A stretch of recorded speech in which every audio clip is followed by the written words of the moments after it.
ఈ ఎవరైతే ఈ ఫ్యామిలీ డే ఉందో ఆమెకి అసంతృప్తి ఉన్నట్టుగా అర్థమవుతుంది.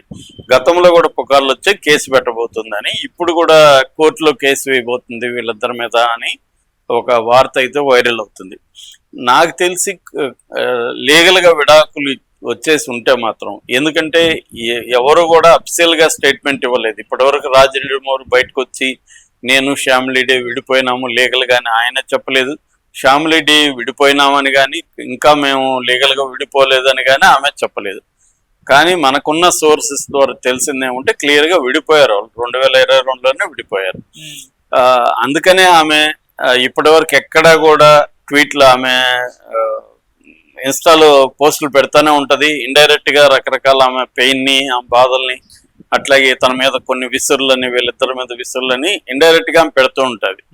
కానీ డైరెక్ట్గా ఆమె ఇప్పటి వరకు ఎప్పుడు కూడా నాకు విడాకులు ఇవ్వకుండా నా భర్త ఇంకొక ఆమెతో తిరుగుతున్నాడని ఎక్కడ ఒక పోస్ట్ కూడా పెట్టలేదు, ఒక స్టేట్మెంట్ కూడా ఇవ్వలేదు.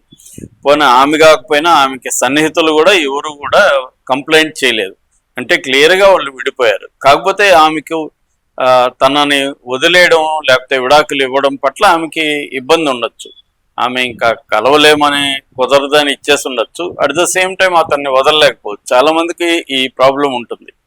భార్యాభర్తలుగా ఉండి విడిపోదామని అనుకుంటారు, కానీ కంప్లీట్గా విడిపోవాలని ఒకరికి ఉండకపోవచ్చు.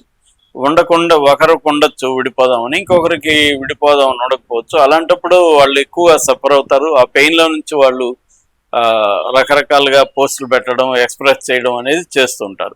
కానీ ఆమెని చూస్తే ఆమె ఎప్పుడు కూడా లో ప్రొఫైల్ మెయింటైన్ చేసేది, ఏదో తన ఫోటోలు తన ఇది పెట్టుకునేది తప్ప అంతకంటే ఆమె ఎప్పుడు కూడా డైరెక్ట్గా అయితే నిందించలేదు. కానీ కాకపోతే ఆమె పెయిన్ ఉండే అవకాశం ఉంది. అలాంటప్పుడు లీగల్గా ఆమెకి ఏ రైటు లేదు. లీగల్గా రైట్ ఉంటే వీళ్ళు కూడా ఎంతో ధైర్యంగా పెళ్లి చేసుకోరు. అందుకనే ఇన్ని రోజులు కూడా ఆగారంటే గ్యాప్ ఇచ్చారు. ఇప్పుడు 2022లో విడాకులు అయిపోయినాక ఫ్యామిలీ డేకి బాధ ఉండొచ్చు, అది అర్థం చేసుకోవచ్చు. కానీ ఆమె వీళ్ళిద్దరిని తప్పుపట్టే పరిస్థితి ఆమెకు ఉండదు. కానీ ఆమె ఏం నిన్న ఒక ట్వీట్ చేసింది. యాక్చువల్గా ఆమె ట్వీట్తోనే అందరికీ వీళ్ళిద్దరు పెళ్లి చేసుకోబోతున్నారు అనేది ముందే లీక్ అయింది. ఆమె ట్వీట్ చేసింది ఏమంటే, desperate people do desperate things అని. అంటే డెస్పరేషన్లో ఉన్నారు వీళ్ళిద్దరు. డెస్పరేషన్ అంటే తెలుగులో కరెక్ట్ పదం లేదు కానీ తెగింపు అంటారు, బరి తెగింపు అంటారు. అంతే, తెగించేశారు వీళ్ళిద్దరు అంటే వేరే అనేది ఆమె ఉద్దేశం. సో ఆమె పాయింట్ ఆఫ్ వ్యూలో తెగించేసి ఉండొచ్చు. వీళ్ళ పాయింట్ ఆఫ్ వ్యూలో ఇద్దరితో విడిపోయారు. సమంత నాగచైతన్యతో 2021లో విడిపోయింది. రాజు నెడుమూరు 2022లో విడిపోయాడు. విడిపోయిన తర్వాత వీళ్ళిద్దరూ ఎవరిని పెళ్లి చేసుకుంటే ఏముంది, అది వాళ్ళ ఇష్టం కదా. సో కాబట్టి ఆ రకంగా ఆమె ట్వీట్లో లీగాలిటీ అయితే లేదు.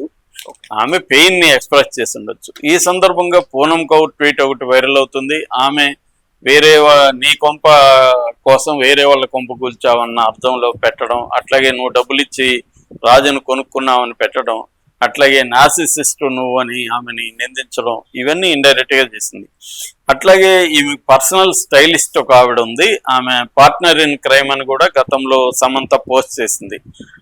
సద్మా సింగ్ ఆమె పేరు, సద్నా సింగ్. ఆ సద్నా సింగ్ కూడా ఒక పోస్ట్ పెట్టింది.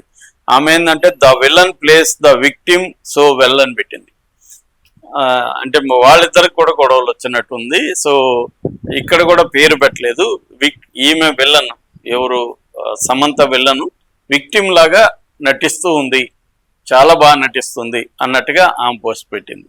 అంటే ఇక్కడ ఓవరాల్గా సమంతకి యాంటీగా కొంతమంది, సమంతాన్ని సపోర్ట్ చేస్తూ కొంతమంది విడిపోయారు వాళ్ళ కారణాలు రీత్యా. ఏదేమైనా ఇక్కడ మామూలుగా ప్రతి విషయంలో 2 ఆస్పెక్ట్స్ ఉంటాయి. ఒకటి లీగల్, 2 ఎథికల్ లేదా మోరల్. సో లీగల్గా సమంత అండ్ రాజ్ పెళ్లి చేసుకోవడం అనేది లీగల్గా చెల్లుబాటు అవుతుంది. ఎందుకంటే ఇద్దరు కూడా లీగల్గా విడాకులు ఇచ్చేశారు. కాబట్టి వీళ్ళ పెళ్లిని గురించి లీగల్ యాంగిల్లో మాట్లాడే పరిస్థితి ఎవరికి ఉండదు. ఇక మోరల్ యాంగిల్లో, మోరల్ అనేది దానికేమీ ఒక పద్ధతి అంటూ లేదు. ఎవడి స్టాండ్ వాడు తీసుకోవచ్చు. ఈ దేశంలో ఎవడు మోరల్స్ వాడు మాట్లాడచ్చు. దానికేది ఇదే మోరల్ స్టాండ్ అని చెప్పలేము. కాబట్టి ఇవన్నీ ఉంటాయి. పబ్లిక్ ఫిగర్స్ కాబట్టి ఇవన్నీ వాళ్ళు ఫేస్ చేయాల్సి ఉంటుంది. ఇద్దరు కూడా పబ్లిక్ ఫిగర్స్, ఇద్దరు కూడా మెచ్యూరిటీ ఉన్నవాళ్ళు, ఇద్దరు కూడా గతంలో పెళ్లిల్లో వాళ్ళు ఇబ్బందులు పడిన వాళ్ళే. కాబట్టి నేను అనుకోవడం వాళ్ళు ఇవన్నీ ముందే గెస్ట్ చేసి ఉంటారు. They can deal with it. మనం నా పాయింట్ ఏంటంటే మనం మోరల్ జడ్జిమెంట్ చేసే పరిస్థితిలో ఎవరు కూడా లేము, చేసే హక్కు మనకు లేదనేది నా